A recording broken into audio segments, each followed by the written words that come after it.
Hello everyone, welcome back to my YouTube channel biology with Jaan. So आज आपका जो life process के questions चल रहे थे इंपॉर्टेंट, उसका लास्ट टॉपिक है दैट इज एक्सक्रीशन। जिसमें first question obviously it is about what do you mean by the excretion. Excretion से आप क्या समझते हैं? तो excretion simply means removal of waste product.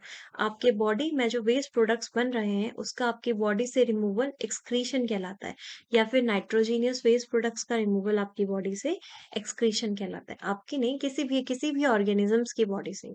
सिर्फ ह्यूमन के केस में ये बात नहीं हो रहा है, प्लांट्स में भी एक्सक्रीशन होता है, लोअर ऑर्गेनिजम्स में भी एक्सक्रीशन होता है। तो जितने भी लिविंग ऑर्गेनिजम्स हैं, they need to remove the waste product from their body. और उसी प्रोसेस को, जिस प्रोसेस के थ्रू उस वेस्ट प्रोडक्ट को रिमूव किया जाता है, उसे हम एक्सक्रीशन कहते हैं। Now second question, name the organ constitute the excretory system in human beings.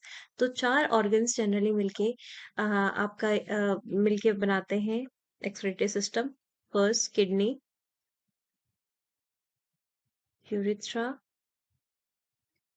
Ureter, urinary bladder. Okay, next आपको इस एक्सक्रीटरी सिस्टम का एक वेल लेवल डायग्राम भी सीखना होगा इसको, क्योंकि जनरली एग्जाम्स में या तो लेबलिंग के लिए पूछा जाता है या बनाने दे दिया जाता है। Next, filtration unit in the kidney. Kidney की फिल्ट्रेशन यूनिट क्या होती है? That is nephron. क्योंकि नेफ्रॉन ऐसा सेल है जो फिल्ट्रेशन करता है ब्लड का। अब यहाँ पे है नेफ्रॉन का स्ट्रक्चर। तो देखिए, जो नेफ्रॉन है उसमें जनरली दो चीजें होती हैं। Okay, renal corpuscles and renal tubule. Renal corpuscles के अंदर दो चीजें आती हैं आपकी, ग्लोमेरुलस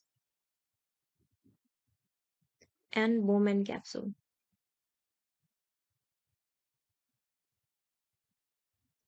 ग्लोमेरुलस होता है आर्टरीज का ऐसा बंच, ठीक है, बंच ऑफ आर्टरीज कह सकते हैं आप, जो कि ब्लड लेके आ रही है। Bunch of arteries is glomerulus. यहाँ पे ये बंच ऑफ आर्टरीज लेके आती है कप जैसे स्ट्रक्चर में, जिसे बोमेन कैप्सूल कहते हैं। इस पोर्शन में मेन फिल्ट्रेशन परफॉर्म होता है। जो फिल्ट्रेशन होता है वो यहाँ पे होता है। और ओके, यहाँ पे मेन फिल्ट्रेशन होता है, और जो सब्सटेंस बनता है उसे हम फिल्ट्रेट कहते हैं। जो फिल्टर्ड होके बनता है उसे हम फिल्ट्रेट कहते हैं। यहाँ से नीचे वाला पोर्शन जितना भी आपको ट्यूब जैसा दिख रहा है, वो सब रीनल ट्यूब्यूल के अंदर आता है। तो ये जो हाईली कॉइल्ड रीजन है, इस रीजन को बोलते हैं PCT, proximal convoluted tubule. Proximal convoluted tubule. इसके बाद आता है आपका, ये आपको loop of Henle. Okay, second question is loop of Henle, या आप इसे हेनले लूप भी बोल सकते हैं। देन अगेन आपको यहाँ पे स्लाइटली कॉइल्ड पोर्शन दिख रहा है, this is distal convoluted tubule, DCT। Okay, ये हो गई कलेक्टिंग ट्यूब्यूल जो कलेक्टिंग डक्ट से कनेक्टेड है। और फाइनली आती है आपकी कलेक्टिंग डक्ट। तो होता क्या है, ग्लोमेरुलस में आर्टरीज आती हैं जो किडनी से आ रही, सॉरी किडनी, जो रीनल आर्टरी आती है। ओके, किडनी में। तो वो यहाँ पे क्या ले जाता है, ब्लड ले जाता है। ब्लड यहाँ पे ग्लोमेरुलस और बोमेन्स कैप्सूल वाले रीजन में फिल्टर्ड होता है, वहां पे फिल्ट्रेट का फॉर्मेशन होता है। फिर वो फिल्ट्रेट आपका PCT के थ्रू, हेनले लूप के थ्रू, DCT के थ्रू, यहाँ पे इसका क्या परफॉर्म होता है, रीएब्जॉर्प्शन। और फाइनली जो यूरिन बनती है वो कलेक्टिंग ट्यूब्यूल में कलेक्ट होती है, यहाँ से दूसरा नेफ्रॉन्स जुड़े होंगे। इस तरीके से सभी नेफ्रॉन्स जो यूरिन है उसको बना करके कहाँ रिलीज करते हैं, आपका collecting duct. So this is the structure of nephron. Now, what do you mean by the hemodialysis? How does it help in the filtration of blood? देखिए, हीमोडायलिसिस में क्या होता है, इट इज एक प्रोसीजर है जिसमें जनरली अगर आप किडनी फंक्शन नहीं करती है, किडनी फिल्ट्रेशन नहीं कर पा रही है, तो अगर किडनी का मेन वर्क है आपका फिल्ट्रेशन करने का, सोचिए अगर किडनी फिल्ट्रेशन परफॉर्म नहीं कर पाएगी, देन आपका जो नाइट्रोजीनियस वेस्ट प्रोडक्ट है वो बॉडी में रह जाना है, ब्लड फिल्टर होना नहीं है। तो फिर it will create many adverse condition in your bodies, आपकी बॉडी के लिए वो अच्छा नहीं होगा, क्योंकि एक्सक्रीटरी प्रोडक्ट जो रिलीज होना था वो बॉडी में एक्यूमुलेट होने लग जाएगा। ठीक है, इसीलिए हीमोडायलिसिस की जाती है। अब हीमोडायलिसिस फिल्ट्रेशन ऑफ ब्लड में कैसे हेल्प करती है? देखिए, इसका पूरा apparatus है यहाँ पे। ये है आपकी, यहाँ से एक एक जो आपका निडल है वो आपकी आर्टरी में डाला जाता है, ओके?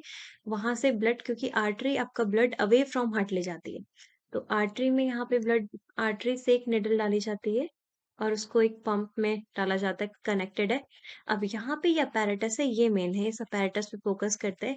इसमें इन्होंने क्या बनाए हैं, सिलेक्टिवली परमेबल मेम्ब्रेन के थ्रू ट्यूब सिस्टम बनाए हैं। इनकी जो मेम्ब्रेन है, ये अगर मैं लाइनिंग आपको दिखाऊं इस तरीके से, ये सभी क्या होंगी, सिलेक्टिवली परमेबल, मतलब कि कुछ सॉल्यूट पार्टिकल्स के लिए, वाटर के लिए ये क्या होंगी, सिलेक्टिवली परमेबल होंगी, हर कोई इसको पास नहीं कर सकता, क्रॉस नहीं कर सकता, ओके?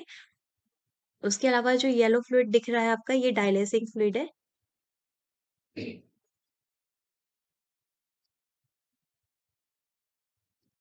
यहाँ पे क्या होगा, ये ब्लड इसमें जा रहा है, ओके? इसमें क्या है आपका, जो चीज यहाँ पे और नेफ्रॉन में जो प्रोसेस हो रही है ना फिल्ट्रेशन की, वो सेम होती है। ठीक है, ये डायलाइजिंग फ्लूइड में क्या है आपका कंटेंट, ठीक है? ये क्या करेगा, ब्लड में जितने भी नाइट्रोजीनियस वेस्ट प्रोडक्ट है वो यहाँ से बाहर आ जाएंगे डायलेसिंग फ्लूइड में। इसीलिए इस डायलेसिंग फ्लूइड को, जो यूज हो चुका है, उसको रिमूव करते रहते हैं बार बार, और नया वाला यहाँ इसमें डालते रहते हैं, ताकि जो भी कंटेंट है, जब जो जितना पोर्शन डायलेसिंग फ्लूइड का जिसमें आपका नाइट्रोजीनियस वेस्ट प्रोडक्ट आ चुका है, वो आपका अलग होता रहे। और फिर यहाँ पे से जो फ्रेश ब्लड है, fresh blood in the sense जो कि प्यूरिफाइड ब्लड है, जिसको प्यूरिफिकेशन कर दिया गया है, उस ब्लड को आपका वापस वेन्स के थ्रू बॉडी में पंप कर दिया, डाल दिया जाता है, क्योंकि वेन्स आपका ब्लड टुवर्ड्स द हार्ट ले जाते हैं, ओके? नेक्स्ट है आपका initial filtrate in the kidney. जो इनिशियल फिल्ट्रेट किडनी बनाती है वो होता है अबाउट 180 लीटर्स अ डे। एक दिन में कम से कम 180 लीटर का आपका फिल्ट्रेट बनता है, लेकिन जो आप एक्सक्रीट आउट करते हैं वो 1.1 से 2 लीटर ही करते हैं एक्सक्रीट। इट मीन्स जो लगा के चले तो 178 लीटर का इतना ब्लड, क्या इतना फिल्ट्रेट क्या हो जाता है, रीएब्सॉर्ब, इसका रीएब्सॉर्प्शन हो जाता है, ओके?